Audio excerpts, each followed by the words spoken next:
guys, this is Marilee Ellis here with the 21 Convention and Damien Diecke. It's day one.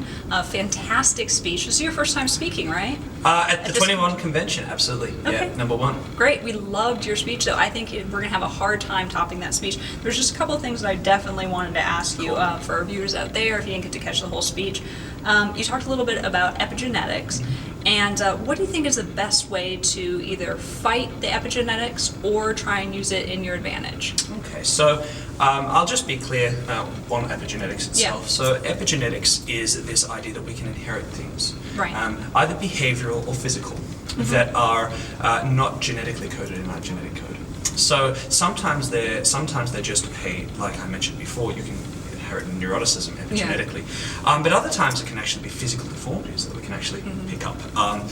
But okay, so you've asked me how do we work with it? Exactly the same way we would work with any other type of genetic variants. So for example, you may be born tall, you may be born short, you may be born with great hair, you may be born with bad hair, you may be born with all sorts of different things. You may be like me and your hair starts to thin when you're 30.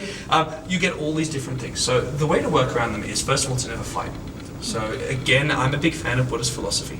And fighting with anything in life is the surest way to become very dissatisfied with it. The key is to learn to work with and around what you've got. Because we all have strengths, we've all got weaknesses, you know. I can work with men and women who are very attractive people, very intelligent and very attractive. But they've got other things going on that they use, they hold on to as, see, I'm damaged, or see, this is a problem. That's where you become, if you label yourself, if you assume, hey, because I inherited being short, I'm going to have a short person way of thinking, or because I inherited neuroticism, because I inherited this ability to be scared very easily, or all these things, it's very easy to then say, oh, hold on to it, and well, what can I do? We all know examples of any variance, right? We know people who aren't very attractive, people who are very successful in dating. We know people who aren't very intelligent who have been hugely successful in the business world. And we know all these examples. The standards of variance of people, like I talk about neuroticism, right? And it's big. Like I'm quite far up that scale in terms of normal.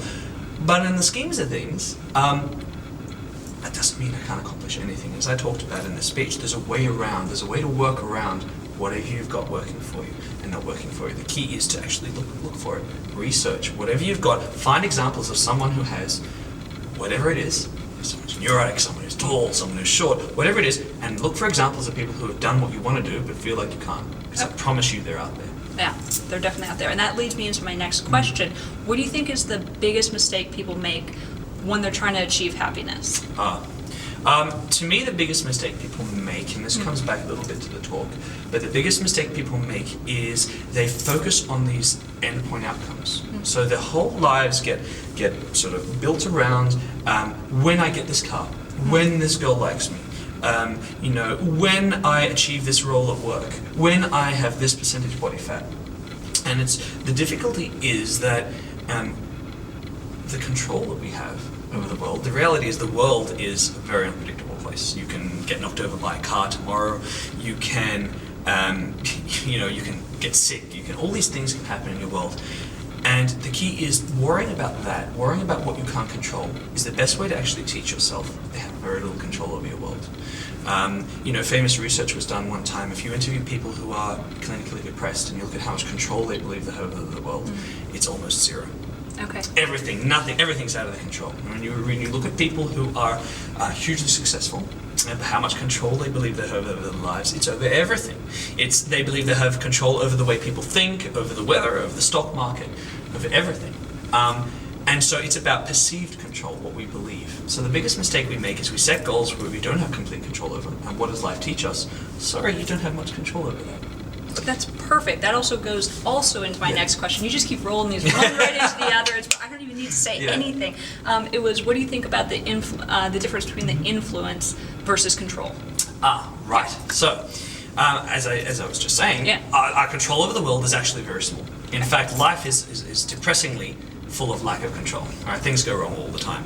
But we certainly get better at influencing the world around us. So another mistake that people make, which is perfect, because it provides right into this, is they become people who the world around them influences them. So they are a result of the world around them. That's their mindset. Well, my world's like this and it's made me like that.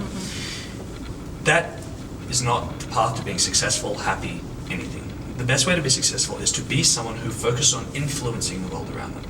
You know, I can't go and do a talk like I've done just now and have everyone in that audience like me. I have everyone in that audience think that was amazing. Some people are going to listen and go, I'm not convinced. That's human nature. I don't have control of that, but I can influence and get better at influencing as many people as possible. And that becomes my goal.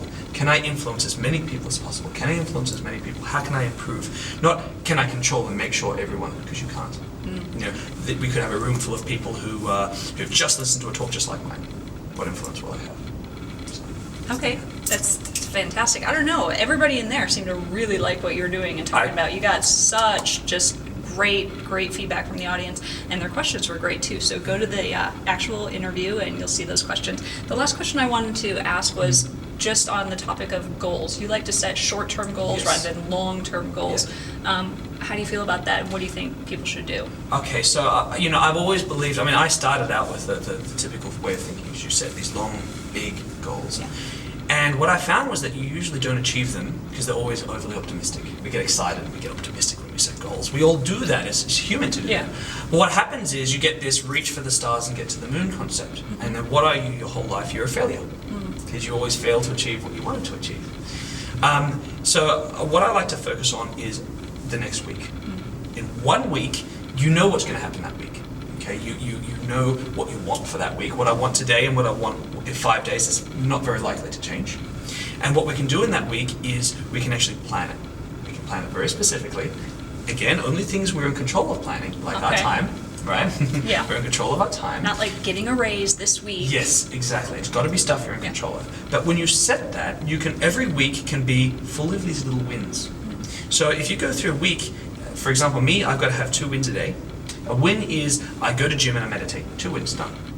Right? A win is I go here and I do a really good job. Right? That's like a win. It's being here, it's doing something really great. I need at least 2 a day. I usually shoot for more, but you could plan that out in a week. And these little wins, they add up. When you become someone who actually does what I win, by the way, is moving towards something you really love.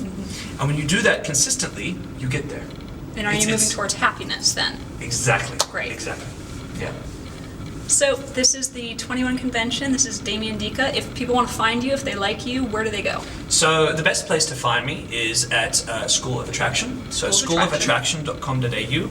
I do life coaching. I run that through my name, DamienDiecke.com.